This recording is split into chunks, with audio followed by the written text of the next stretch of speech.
Well, good morning.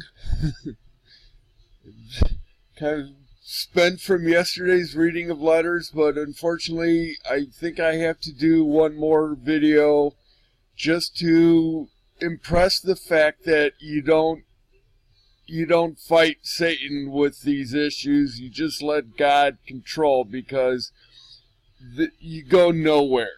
You try and confront people and do someone else's work, and you fail.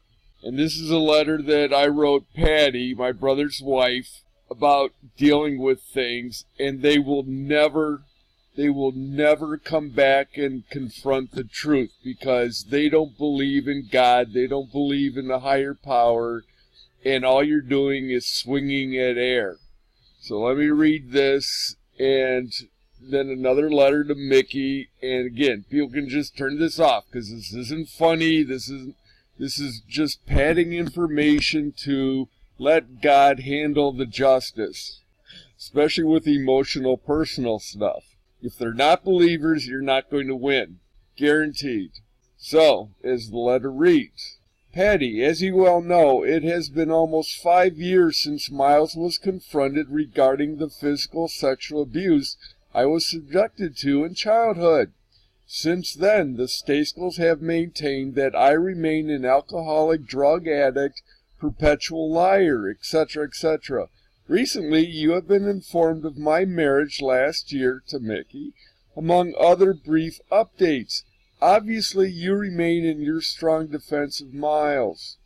Since seeking out professionals who deal with child molesters and predators like Miles, I now recognize his behavior and actions as purely textbook in nature, as are yours and Alan's, which allows most of everyone's subsequent reactions regarding this subject as being unbelievably predictable, kind of like anticipating what an alcoholic does in their state of persistent denial and dysfunction.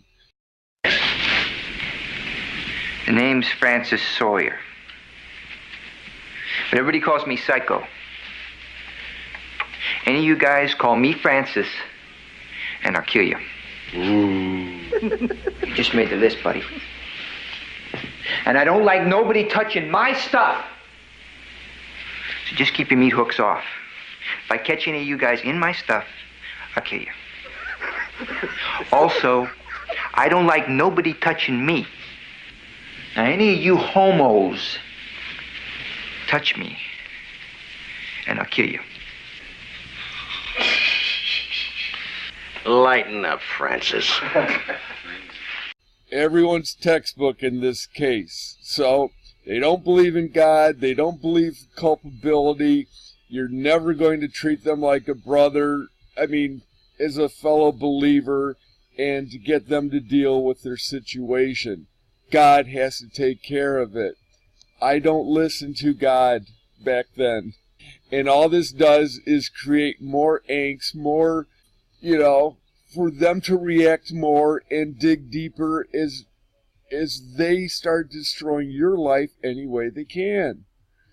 Let me finish. This is only 2 pages, so I just want to show you my nice handwriting. As the enclosed report indicates, backup documents not included, I've begun the process of formalizing my concerns with Miles with law enforcement. This is when I took the Michigan State Police report. I sent this letter with that to her, trying to get her to come forward. I heard nothing. Don't want to spoiler alert it, but I'm swinging in air, and just don't you guys try it. Anyway, albeit an extremely slow process, the next step is to file the same with Cook and Kane County, as well as Child Protective Services in both counties. After that, I'm told I probably have to do the same in Walworth County. My guess is that you and/or Miles has sought legal advice as to how to defensively handle this matter. They did. Regarding the criminal aspects of the complaint. If you haven't, I'll save you some legal fees. unless Van Richards is still doing all this pro bono. The chances of any criminal action against Miles for what he did to me, Brian, are slim to none. However, as you should know by now, this isn't why I'm proceeding as I am, with the guidance of those who deal specifically with sex crimes. What he did to me is simply foundation for an investigation into what he may have done with Sam and Max, her kids. You damn well know about Miles's perversions and sickness with pornographic material, and married his best student obsessed with the same overall sexual deviancy. Consequently, you alone are culpable to fully remain responsible, that's redundant, culpable, responsible, for your children's safety. It's as simple as that. Further, you know precisely the effect and likelihood that repeat behavior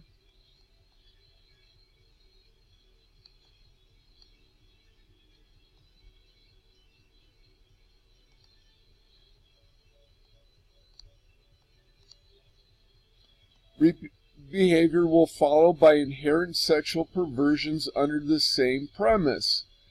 How you live with yourself or try to remain faithful to a God is beyond me. Let me interject. Patricia comes from a heavily Catholic impressed family. She had 9 brothers and sisters. I don't know if they're still around or what.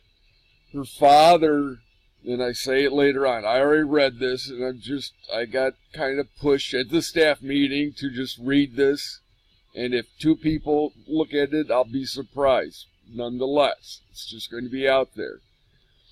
But if she had any sense of the upbringing she had with Catholicism, some of this should reflect, especially with the Catholic Church, for crying out loud. But anyway, I'll be in Chicago the week of September 23rd to the 30th to file these reports with backup documents and witness lists. Pretend I'm bluffing and tell people I remain crazy. It only helps me and amplifies your position. Again, textbook behavior for individuals falsely accused. They would have taken the offensive against the accuser, not the defensive with everyone but the accuser. My guess is that legal advice, based on your bullshit indicating that I've gone crazy, suggested the matter would die over time. Guess again. And I'll show you all the people I had to contact, and I was going to go over and keep this going, but I couldn't do it. Anyway, to simplify matters, this is only the beginning with the formal pursuit of legal action, whether it's on a criminal or civil basis. Obviously, finding a law firm that deals specifically with human rights for adult children of physical sexual abuse are not readily found in Oceana County. However, as the Harris Bank terminated the BOP Trust recently, compiled with the financial estate and properties under Miles and yourself, I imagine that there will be enough fiscal commitment to propel a law group to take this case one way or another. Meaning I finally got the trust and let them know that I'm loaded, not loaded with money, but I have, financial resources to pursue legal action. Most certainly you have the right to counter all this by accusing me of filing 3 false police reports, creating undue duress and grievances with all families involved, and pursue a civil suit on your own, or having Sam and Max examined by a professional to determine if any abuse has occurred. However, you will do none of the above because police reports will be accurate and well-founded. You'll have to confront me in a court and prove the allegations of alcoholism, drug addiction, depression, etc., etc. And having Sam and Max examined will only confirm my concerns are factual. I'm not going to get into how they react, but they're basically, in public, when Patty tries to console them, they're like, don't touch me, don't touch me. And that's just not natural for a kid to behave that way with mom. Anyway, they ran around naked. I saw them in the bathroom when we were getting ready for Nancy and Miles's wedding. It was bad. They have no problem with public nudity or family nudity at a way, kids were over 10 around naked parents. Nah, sorry, got caught. On the other hand, Patty, you could finally end all this and finally tell the truth. Until then, as your father, Gib, once indicated, you're a whore. He called her that, and she ran around kind of saying, my father says this to me. Well, okay. You wore that banner saying, you're the victim? Well, I agree with your father for once, because I got her side of things. But anyway, and always will be one, and die as one. In a way, I pity your situation. Alan and Miles would claim you have gone crazy if you did tell the truth. Whereas you continue lying, you will still have that money and material wealth, but no soul. Nice choices, Brian. And that was it. Never heard from them, but, hold on. Oh, I should have looked ahead. I sent it, and it got bounced back, so she never saw it. But they were living there, so they had to reject it. Anyway, and I'd always double stamp to make sure that, because I did send some documents, the police report. So this is generally, I'm told to call these people, you call them, I get Sergeant Grimes, he doesn't return phone calls. And again, this is the runaround you do trying to chase things down, and there's just no easy way to do things. Call Chicago DCFS, and, so spinning around. And again, just let God take care of it. Unless you feel, if you're pressed to do other things, but I'm telling you, you're not going to get peace. You got to get peace with God, not legal. And I know that's a tough pill to swallow, but anyway. Isn't there like a statute of limitations on that? Statute. What? Statute of limitations. It's not a statue. No, statue. Fine. It's a sculpture of limitations. Just wait. Elaine, now you're smart. Is it statue or statute of limitations? Statute. Oh, I really think you're wrong. Well, this is a letter to Mick. This, for the record, at this point, February 07. And this is before my head blew up. Kind of forgot about that. This is when I found out about their affair. I forgot how it was. She said she was going to go to a birthday party for someone from work. And I knew something was up, and I drove over to Greg's house and found her over there. And so again, this is February. They blew up my head in November. So 11 minus 2, 9 months prior. So again, they were premeditated, and this is the letter that, probably initiated things. For the record, I am forced to fall back in love with the person I married, who in many senses is not the person I thought I married. I married someone who I adored, who would never have thought to hurt me, lie to me, or do anything to compromise my plans in life. Pentwater was that life. You question my loyalty. How have I blatantly and repeatedly lied, misled, and betrayed trust? It's sad enough in trying to understand why you sabotaged your career and apparent passion for nursing. I've heard on numerous occasions how devastating this was for you. Not only the first time you did it in 2002 in Chicago, but again in 2005 in Pentwater after years of effort trying to regain your licensure. Fool me once, shame on you. Fool me twice, shame on me. The finances, the meds, the truth about matters, not one fabricated because you don't like reality. You have done nothing to explain why you've done what you've done. I only hear about the pity, guilt, shame, etc. of what you did to yourself. I get it, you're ashamed. Like your father ignoring to explain why he refuses to cover some wedding expenses. I'm left to simply eat the situation. IAF me. I agree. I deserve no respect of explanation. Besides, what business is it of mine? Her folks owed us a lot of money. And they talked about he had a $5 million settlement for an insurance thing. Anyway, you are no better than your folks. After 3 years of hearing how horrible Dina and Ron were, how abusive they were with the kids, yes, I acted on it because I regret watching or hearing about my own abuse, let alone someone else's. In the same amount of time they spent degrading their daughter and son-in-law, they could have spent some time getting to know me better. Instead, they blame me for reacting to their bullshit. Even call up Alan in the process. I hope they listen to his bullshit. Seriously, I forgot that they had called. They purely want to hate family members rather than be a family. I get it. Does anyone address me? No, screw me. I get it. I got incredibly less respect for my family, so it's hard for me to really care about what they think. Your father can sit in his vodka-soaked armchair for the rest of his miserable life for all I care. For him to show some respect, I'd expect Miles to sooner apologize than Bob. And yes, I know, your folks bailed you out of legal expenses, which at one point you blamed on your sister in trying to regain visitation to your nieces and nephews.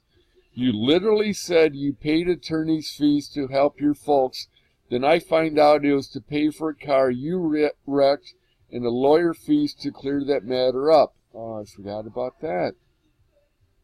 Hold on. Noisy around here this morning. So yeah, she wrecked. I told a little bit about that, but I forgot she lied about it, saying that she paid, she was paying for her, for some of the legal expenses for folks to get visitation with her nieces and nephews.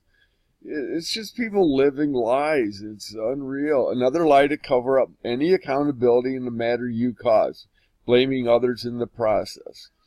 Yes, I'm adding up the expenses. Lost wages, debt before marriage, the debt incurred afterwards. The shirking of responsibility of this house. Yes, I get it. You have vacuumed, done the dishes and laundry. Anything more? Screw me. The bad credit you had before, the irreparable damage to my credit after last spring, summer's financial debacle. I get it. I'm solely to blame. Okay, real quick there. 47 overdraft charges. $1,496 of overdraft because she kept writing checks that bounced. Unreal. And I had to go down because she was supposed to be handling the expenses. Oh my God. I'm to blame for going to Dr. Nelson because an abundance of meds were missing. You suffered, not me. I get it. She was stealing them. I went to Dr. Nelson, and they never called me back. Because they said, you can't handle your meds? Don't even come near this office. So then, it's going well, and it crashed. And you have the audacity to absorb yourself into more apparent self-pity, self-loathing, and violent anger at me. When I added up the expenses incurred for your treatment, you get resentful at me and say, a lot of good that did. Meaning, she goes, why am I wasting all this money on a treatment? What, you want to blame Bill for your fallible behavior? Over $10,000 plus P-tests and all that. Now, I not only have to watch my meds, I have to watchdog expenses. There's no doubt you will resent this sooner than later and throw it back at me for declaring I'm bringing up the past again. Your reactions are not only predictable, they're inevitable as deep-rooted behavior that will never change. Yes, I have to not only accept this, I have to deal with the unavoidable consequences, anger, and verbal abuse. And I have to stay in love with that person? I know how you're going to react to this, and as you have done in the past. Debate me and turn it around how horrible I've been, or run away, like you did with coming to Pentwater, leaving your Illinois nursing career and friends behind, never to deal with again. I get it. She abandoned everyone to move to Pentwater. Look at how many people came from her side. She abandoned them. At the wedding, they were all sailing people that didn't know about her past. I'm really waiting for you to do that again with Pentwater, as your actions and behavior are inevitably going to catch up to you again. Again, this is before they blew up my head. At one point in recovery, you had to come across the behavioral trait of escaping from your problems to a new location, only where the same issues resurface in a different environment. You had debt, lies, deceit, and more in Chicago. Tell me honestly, what's changed? And there's no doubt at this time someone like Greg will come along and you'll fantasize of seeing another opportunity to cleanse your current situation and seek refuge in another place. Why wouldn't you? You could once again leave your past and start over. I truly hope that person comes along. He did. His name's Greg. Because they can inherit your behavior and past like I have done. It will just be a matter of time. Before me, she dated a guy for 8 years. And God knows where that was going, but as soon as she got fired with the pain meds, and the guy lived in Michigan. Anyway. And there's no doubt at this time I said that already. You really think it's just the costs and meds that I'm upset about? Well, it is just the cost. I mean, I don't have the best memory, but I certainly recall the painstaking times when I was mutually blamed for debts incurred. Christ, I believed you. And now, after I've gone through the bank statements alone, I see the train wreck. It's bad enough I end up depending on the Bob Trust for my lack of working in a professional environment, but when I see how you blatantly spent monies at Old Navy, Gap, etc., when you weren't working, is incredulous to understand at best. Oh my God, I'm peeling off scabs. I don't want to, but... And to top it off, I was to blame for getting us into trouble because of house repair costs. For the record, what was spent on recovery, loss of possible income, shopping sprees, and money spent when you couldn't find something to do around the house alone exceeded home repairs in the first 2 years. Let me just see if... That doesn't even include what will be discovered when the MBNA statements are broken down. 35 grand in debt she ran up. I wasn't going to bring it up, but I'm told to. Then to top it off, it's easier for you to lie about where money was spent, blame others. We had almost $1,000 finance charges on our monthly Visa bill. She had racked up over $35,000 buying shit online, and most of it was probably drugs. But every month I asked her, are we okay? She goes, we're okay. And all she was doing was paying off the minimum amount. We had $900 in change of not tax, what is it called? The fees. Credit card debt. You know what I'm saying. To top it off, let's add the wine cost. She had to have a bottle of wine a night, at least. It's not 2 regular bottles, not my bottles. Mine are 3-liter bottles, but not 1 a night. Anyway, top it off, add the wine cost, weight gain, and change of wardrobe to fix that matter. So that just speaks for itself. My clothes don't fit, I need new clothes. Yes, I'm much more horrible person because I'm getting screwed by people I cared about. I take it out on myself. And no, I don't blame you at all. I'm the one who could have exposed Miles for his, I promise this is the last page, the atrocities in a 40-year span, but chose not to. I'm the one who could have called Jane on her abuse of stage ink monies when I paid for all house expenses and her 3 trips to Europe, which I forgot, when she had a full-time job concurrent with my increasing number of knee and back surgeries, which took me out of a career I adored. And yes, I'm to blame for not seeing Ray for what she really was. I truly blame myself because I'm the common factor here, not you, Ray, or Jane. If it's that hard for you to understand, that's your problem. But like I said, I adored you and married you because you were someone I would have never in my life considered to be the next person literally screwing me out of another stage in my life. I will survive in another shitty garden apartment with a pen set, ink, and paper, plus a bunch of old shitty albums that have kept me together for 30 years. They're probably all demon-possessed albums. I gave them all away. That is exactly where I see myself a year from now. Oh, you just wait, buddy. You got more than that coming. In the meantime, think about where these dogs will live. Any earnings from the house will be to pay off debt if possible. Declaring bankruptcy is no longer a threat. It's a reality. So when you come to me and debate my trust and loyalty and mention that I keep bringing up the past, tell me when it's supposed to end. I never see where First National Bank Muskegon was finally paid off will be a start. They're the one with 35 grand in debt. I will no longer ask you if you took any meds. I will emphatically no and say nothing. You are exempt from any household chores. Don't ask me each time if you want me to do anything. I truly don't.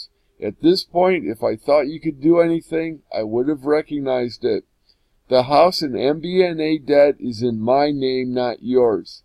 You no longer have any responsibility in these matters. As a result, I will not resent another weekend of you lying on the couch, going out shopping, partying with friends, whatever. I don't care anymore.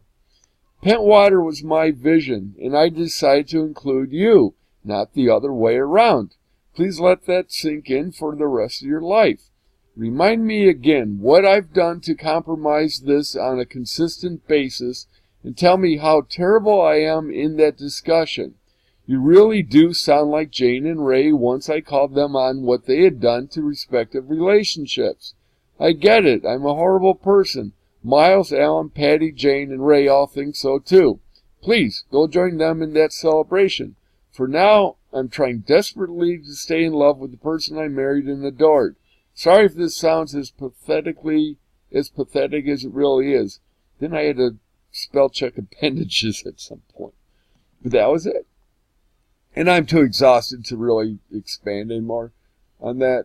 But I think it says everything. And there are probably things that I could clean up, but I'm just beat. I'm done.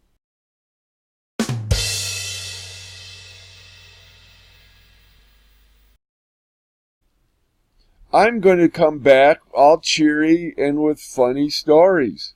They're funny for you, but weren't for me at the time. But I laugh now. Okay, I just got to do it. I'm a big fat liar. I said I wasn't going to talk anymore, but I am. So we're back in Pentwater. This is the house. We're going to go in a second, but I want to show you where life was established. Now, this is February before my head blew up. We lived right down the street. This is the yacht club. And I found Pentwater because coming back from the Mac, fully ado, would stop by here, and Larry, the owner, was dating Janet, and they set up this back from the Mac party that was just the bomb. And that's where I fell in love with Pentwater, and back in 2002, he said, I'm going to live here. We're going to go down to the street. Long story short is, I had this huge picture of Pentwater with all the pictures, and I'll put it up in here. and gave it to the yacht club and had it nicely framed and everything else, and donated it at the back from the Mac party, and they had it hanging in there by the bathroom so everyone got to see it. In there were 2 silhouettes of ducks, and the name of the drawing was 2 Lucky Ducks.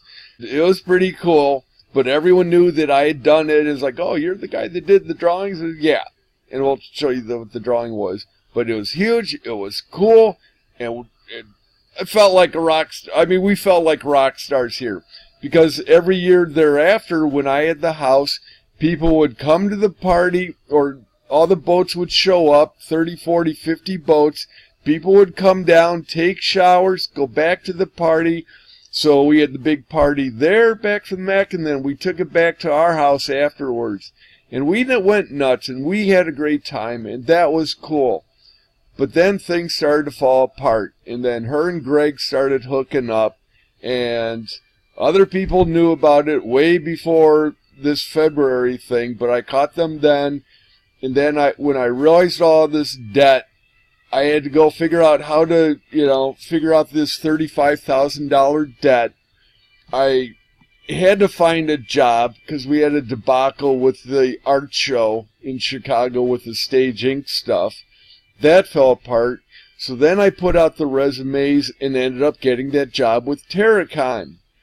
The good and bad, obviously, with that is I had a job, but most likely with the driving issue, that would never pan out.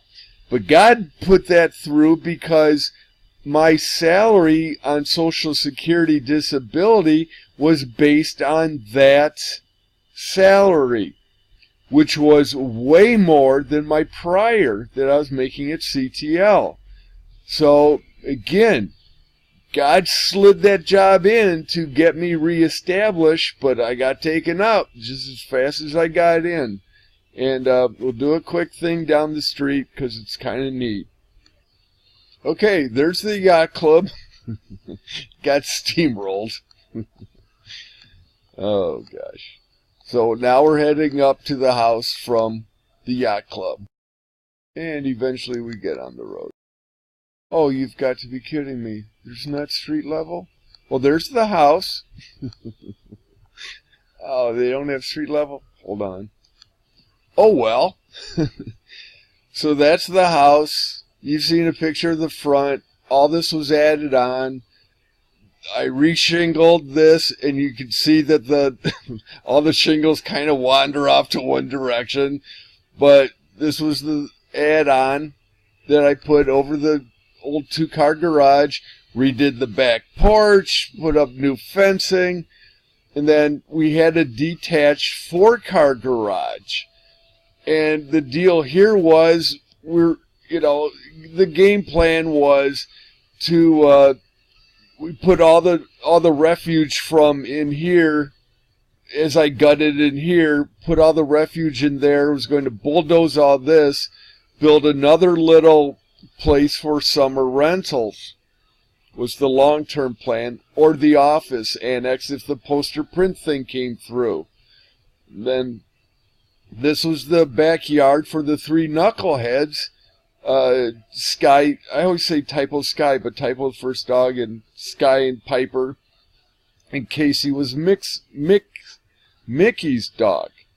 And let's go back in the Wayback Machine.